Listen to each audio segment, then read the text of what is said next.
ओम नमः शिवाय गुरवे सच्चिदानंदमूर्तये निष्प्रपंचाय शांताय निरालंबाय तेजसे। हरिओम प्रभु जी, आज के इस अध्यात्म परिषद में आप सबका स्वागत है। आज का प्रश्न वेस्ट बंगाल से प्रवीर बागची जी का है। उन्होंने पूछा है कि हर जीव के अंदर परमात्मा विराजमान है, अंदर विराजमान इसी परमात्मा का कैसे साक्षात्कार करे, कैसे इसको जाने। दोनों बातें आपने पूछी है, कैसे साक्षात्कार करे और कैसे जाने। जानना ही साक्षात्कार है, ये आप भी समझ रहे हैं, इसीलिए तो आपने ऑप्शन में दिया। तो पहली बात तो यह है कि अंदर विराजमान परमात्मा के, जीव के अंदर, अपने आप को हम जीव मानते हैं, तभी तो हमें अपने अंदर रहे हुए परमात्मा को जानने की इच्छा हुई है। अपने अंदर परमात्मा है, जैसे समझो घड़े में मिट्टी है, ये घड़ा है, इसमें मिट्टी है, मिट्टी से बना हुआ है। उसी तरह परमात्मा ने ही इस तमाम प्राणियों का वेश पहना है, आकार लिया है, रूप लिया है। तो जीव रूप में रहे हुए परमात्मा, जीव के अंदर माने अंदर है और बाहर नहीं है, ऐसा नहीं है। उसको कैसे जाने? अगर परमात्मा भीतर है, समझ लो, बाहर नहीं है और भीतर ही है, ऐसा भी माने, तो हम उसको कैसे जाने? तो भीतर उतर कर जानो। अभी हम बाहर बाहर घूम रहे हैं, बहिर्मुख हो रहे हैं, हमारी इंद्रियां बाहर विषयों के पीछे दौड़ती है, संसार के पीछे भागती है।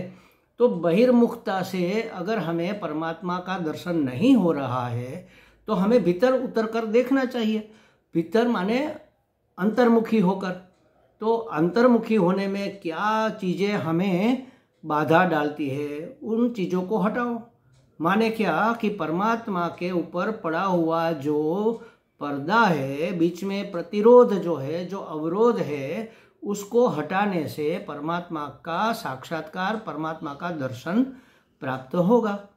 ये तो सीधी सी बात है। अब हर एक के अंदर एक समान पर्दे तो होते हैं, लेकिन संख्या में एक समान नहीं होते। किसी के ऊपर 10 आवरण चढ़े हुए हैं, किसी के ऊपर 50 आवरण, लेयर, परतें चढ़ी हुई है। धीरे धीरे एक एक परत उतारते उतारते उतारते जब बिल्कुल पर्दा हट जाएगा तो निरावरण हुआ परमात्मा हमें प्राप्त हो जाएगा, दिख जाएगा, दर्शन हो जाएगा, साक्षात्कार हो जाएगा। अब क्या क्या पर्दे पड़े हैं? बहुत सारे पर्दे पड़े हैं, हर एक के अपने अपने अलग अलग पर्दे होते हैं। उसमें से मुख्य मतलब उसमें से छान कर या तो विभाग करके हमारे शास्त्र में कहा गया कि मल, विक्षेप और आवरण, इन 3 हिस्सों में सभी पर्दों को हमने समाविष्ट कर लिया हमारे शास्त्रों ने। तो मल पड़ा हुआ है, मल माने मैल, मैल चढ़ा हुआ है। अगर दर्पण के ऊपर मैल जमा है, रज, मिट्टी, कचरा, कीचड़, काई अगर लेप दी गई हो दर्पण के ऊपर, तो हमें उसमें अपना प्रतिबिंब नहीं दिखेगा। तो क्या करना पड़ेगा? दर्पण को साफ करना पड़ेगा। तो हमारे अंतःकरण में रहे हुए परमात्मा के ऊपर मल और मल का आवरण चढ़ा हुआ है। हमारे मल का, मल माने क्या? मल कई प्रकार के होते हैं, काम, क्रोध, लोभ, मोह, मद, मात्सर्य, दंभ इत्यादि अनेक प्रकार के मल। उसको हमारे शास्त्रों ने 2 हिस्सों में बांट दिया, राग और द्वेष। तो राग द्वेष का मल अंतःकरण से जब निवृत्त होगा तो अंतःकरण शुद्ध होगा। शुद्ध होगा तो हमें परमात्मा का दर्शन हो जाएगा, परमात्मा की प्राप्ति हो जाएगी, साक्षात्कार हो जाएगा। अच्छा, मल तो निकल गया, परमात्मा दिखने भी लगा, लेकिन ठीक ठीक दिख नहीं रहा है। जैसे समझो कि एक पानी की बाल्टी है, उसके अंदर हमारी कोई चीज़ गिर गई, देखने गए, बाल्टी नहीं, समझो बड़ा ड्रम है, और हम उसमें झांकने गए तो हमारे ऊपर वाले पॉकेट में से कुछ चीज़ें उसमें गिर गई। अब क्या गिरा, हमने देखा तो पानी तो मैला है, गंदेला है, और पॉकेट में से जो चीज़ गिरी वो तो तले पर जाकर रुकी, तो कैसे दिखेगा नहीं दिखेगा। अब उसमें फटकरी डालो, फिटकरी, कतक रणु भी कहते हैं इसको। तो ये कतक रणु या फिटकरी के चूर्ण हमने इसमें डाल दी, तो ये चूर्ण क्या करता है, पहले तो मैल को इकट्ठा करता है और फिर नीचे बैठ जाता है। अब पानी शुद्ध हो गया तो हमें दिखने लगा कि नीचे कुछ है, लेकिन अभी पानी हिल रहा है। नलके के नीचे अगर ड्रम रखा हुआ है और बूंद बूंद उसमें गिर रही है तो पानी हिल रहा है, तरंगे उठ रही है, तो अंदर की चीज़ें ऐसी लंबी चौड़ी होती हुई हमें दिख रही है, तो पहचान में नहीं आती। हमें पता तो चला कि कोई सिक्का अंदर गिरा है, लेकिन 2 का है, 5 का है, 10 का है, 1 का है, कौन सा सिक्का है ये पहचानने में नहीं आ रहा, क्योंकि पानी हिल रहा है। तो हिलते हुए पानी की तरह हमारे अंतःकरण में चंचलता है। मन चंचल है ना, कहते ना, मन कह लो, अंतःकरण कह लो, मन बुद्धि चित्त अहंकार, 4 भूमिका है अंतःकरण की। जब जो काम करता है तब उसका वही नाम हम देते हैं अंतःकरण। अगर संकल्प विकल्प करता है तो हम उसको मन कहते हैं। तो मन चंचल है, इसलिए राग द्वेष नहीं होते हुए भी हम परमात्मा को देखते हुए भी ठीक से नहीं पहचान पा रहे, तो उसकी चंचलता दूर करने के लिए हमें विक्षेप का निवारण करना पड़ेगा। और विक्षेप का निवारण करने के बाद अगर हमें तो पता है, समझ लो कि ये 5 का सिक्का ऐसा होता है, 10 का ऐसा होता है, 20 का ऐसा, 1 का ऐसा होता है, लेकिन बच्चे नहीं पहचान पाते। अगर कोई बच्चा भी देख रहा है तो वो नहीं जानेगा कि सिक्का तो है, लेकिन कितने रुपये का है वो उसको मालूम नहीं है, वो नहीं पहचानता। 2 का है, 10 का है, 5 का है, 1 रुपये का है, उसको पता नहीं है। तो उसको पहले तो ज्ञान प्राप्त कराना पड़ेगा। देखो ये जो दिख रहा है ना, उसमें ये जो लिखा है 5 है, मतलब 5 का सिक्का है। ये दूसरा सिक्का हमारे हाथ में देखो, इसमें 1 लिखा है, 1 का सिक्का है, इसमें 2 लिखा है, तो ये 2 का सिक्का है। उसका आकार भी थोड़ा अलग होता है, उसके आंकड़े भी अलग होते हैं, तो पहले उसको उसका परिचय, उसका ज्ञान देना पड़ेगा। तो ये आवरण, अज्ञान का आवरण जो है, उसको हटाए बगैर परमात्मा को देखते हुए भी हम जानते तो है, मानता कौन है, पहचानता कौन है, पहचान नहीं पा रहे ना। जो है सो परमात्मा ही है। हमारे गुरु जी कहते हैं व्हाट इज ईश्वरा, व्हाट इज गॉड। जो भी है का मतलब ही परमात्मा। सब चीजें हैं, लेकिन मैं उसमें परमात्मा नहीं दिख रहा। हर एक व्यक्ति में, हर एक वस्तु में, हर एक पदार्थ में 5 अंश होते हैं। अस्ति भाति प्रिय रूप नाम इति अंश पंचकम, ये 5 अंश होते हैं। तो रूप और नाम है वह जगत रूप है, संसार के रूप में है, वहां तक हमारी नजर जाती है।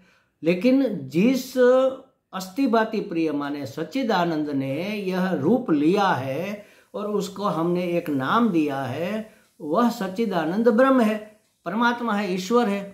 उसको तो हम देखते ही नहीं, नाम रूप में ही हमारी नजर रुक जाती है। मतलब देखते हुए भी हम उसको पहचान नहीं पा रहे, क्योंकि नाम रूप में हम अटके हुए हैं। तो नाम रूप से आगे बढ़कर अस्ति भाति प्रिय माने सत्य चित्त आनंद स्वरूप को जानने के लिए मल को निवारण करना पड़ेगा, माने राग द्वेष की निवृत्ति करनी पड़ेगी, और वह होती है कर्मयोग से। कर्मयोग से राग द्वेष को निवृत्त करो। फिर उपासना, परमात्मा की, ईश्वर की, भगवान की, अपने इष्ट देव की उपासना करने के द्वारा अपने मन को एकाग्र करो, शार्प करो, स्थिर करो, उसकी चंचलता दूर करो, तो विक्षेप निवृत्त हो जाएगा।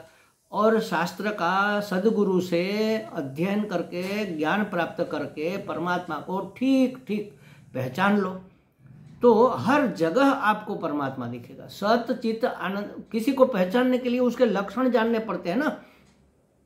जैसे समझो एक कमरे में 8-10 लोग बैठे हुए सत्संग कर रहे हैं, और कोई बाहर से आया और दरवाजे पर वो दरबान खड़ा है, उसको पूछा कि भाई हमें रमण लाल का काम है तो उसको बुला दो।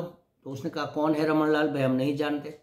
तो उसने कहा है कि आज रमण लाल ने सफ़ेद वस्त्र पहने। तो वॉचमैन ने देखा कि अरे भाई सफ़ेद वस्त्र वाले तो 50 में से 10 लोग हैं। तो उसने कहा रमण लाल चश्मा पहनते हैं। फिर देखा, अरे भाई चश्मा वाले भी 5 लोग हैं। अच्छा, उसके ऊपर बाल नहीं है, मतलब मेरी तरह टकला है, तो 3 लोग ऐसे हैं जो सफेद वस्त्र में है, चश्मा भी पहना है और सर के ऊपर बाल भी नहीं है। कोई ऐसा निशान हमें देना पड़ेगा कि वो एक रमणलाल में ही हो। तो उसने कहा कि देखो चश्मा तो पहना है लेकिन उसकी एक आंख कानी है, मतलब नहीं है, एक आंख वाले है। हाँ, अब पहचान में आ गया, बाकी सबकी 2-2 आंखें है, सिर्फ इसकी एक आंख है, तो ये रमणलाल है। तो उसी तरह परमात्मा का लक्षण क्या है, उसको पहचानने के लिए क्या उसके स्वरूप लक्षण है, तो सत स्वरूप है, चित्त स्वरूप है, आनंद स्वरूप है, ये उसके लक्षण है। सत माने जो अविनाशी है, जो पहले था, आज भी है, कल भी रहेगा, त्रिकाल अबाधित है, उसको सत कहते हैं। चित्त माने जो ज्ञान स्वरूप है, चैतन्य स्वरूप है, प्रकाश स्वरूप है, परिच्छिन्न नहीं, अनंत स्वरूप है। और आनंद माने सुख स्वरूप है, उपयोगी है, प्रिय है, तो वही परमात्मा का लक्षण है। अब घटाओ इस जगत के हर एक पदार्थ में, व्यक्ति में, वस्तु में, आपको तो जीव में अपने में चाहिए ना, तो अपने में आप हो कि नहीं हो? हम है, तो है माने अस्थि, अस्थि माने जो अस्तित्व वाला है उसी को तो है कहते हैं ना, तो परमात्मा का अस्थि लक्षण है, इतना तो हमें क्रेडिट देना ही पड़ेगा। और चित्त माने ज्ञान, मैं हूं और मैं जानता हूं कि मैं हूं, तो जानना ये चित्त स्वरूप है। मेरा होना और मेरा होना मुझे मालूम हो माने सत और चित्त। और सबसे ज्यादा इस जगत में मैं ही मुझे प्रिय हूं। देखो, आत्मा नस्तु कामाय सर्वम प्रियम भवति, ऐसा शास्त्र कहते हैं कि हम अपने लिए, बाकी पति पत्नी को चाहता है, पत्नी के लिए नहीं, वो पति के अनुकूल है इसलिए वह चाहता है। हम अपने बच्चों को चाहते हैं, बच्चा है इसलिए नहीं, बच्चा हमारे अनुकूल है। अगर वह प्रतिकूल हो जाए तो हमने देखा है, पेपर में खबर दे देते हैं कि इससे हमारा कोई नाता नहीं, ये हमारे कहने में नहीं है, इसकी हमारी कोई जिम्मेवारी नहीं, ये आज से हमारा बच्चा नहीं। तो अनुकूल नहीं है तो वह मिट जाता है उसका प्रियत्व।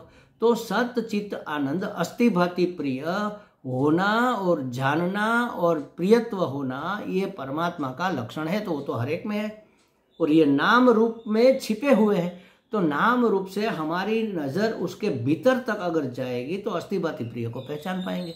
लेकिन कब पहचानेंगे? जब हमारी दृष्टि के ऊपर राग द्वेष के चश्मा नहीं चढ़े हो तब, और हमारा मन एकाग्र हो, स्थिर हो, शार्प हो, शुद्ध हो, पवित्र हो, तब मन परमात्मा में लगाकर, ईश्वर में या इष्ट देव की भक्ति में लगाकर, उपासना में लगाकर स्थिर किया जा सकता है। और ज्ञान, उसकी पहचान हमें हो तब।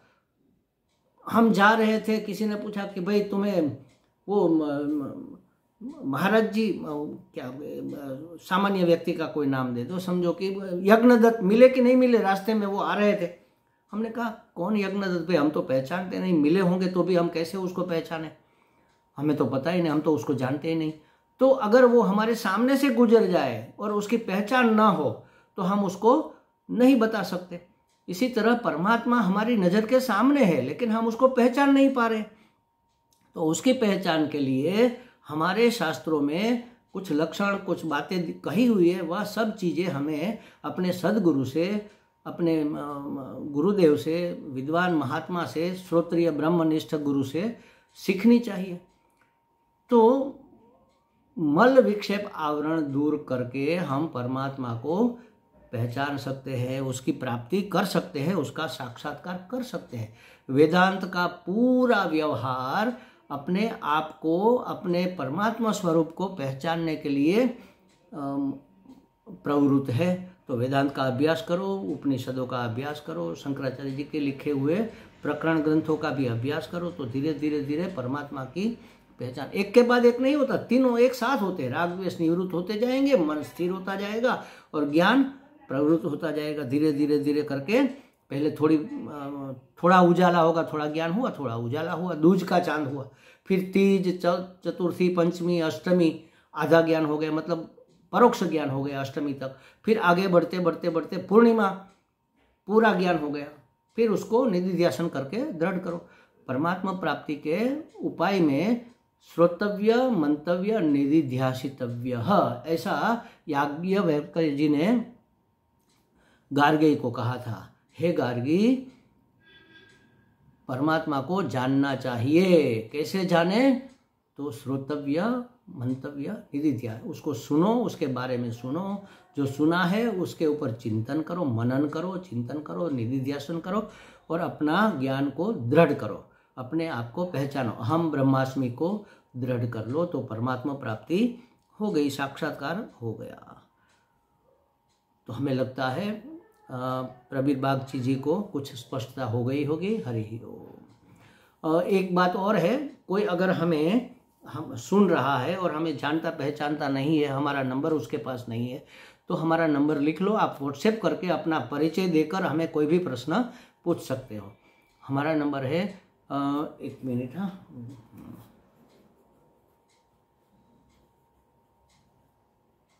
9428158355, 9828158355। इस नंबर पर हमें व्हाट्सएप कीजिए, अपना नाम बताइए, अपना परिचय मतलब अपना गांव बताइए, कहाँ से आप बोल रहे हैं, कलकत्ता से, पूना से, कहाँ से आप बोल रहे हैं। नेपाल से भी हमारे कोई साधक है, वो भी हमें प्रश्न करते हैं। ये वेस्ट बंगाल से है, बेंगलोर से भी है, दिल्ली से भी है, कहीं से भी आप हो, हमें इससे कोई दिक्कत नहीं है। हिंदी जानते होने चाहिए बस। हिंदी में आप अपना प्रश्न लिखकर व्हाट्सएप पर भेजिए, हम उसकी चर्चा जरूर करेंगे। हरि ओम।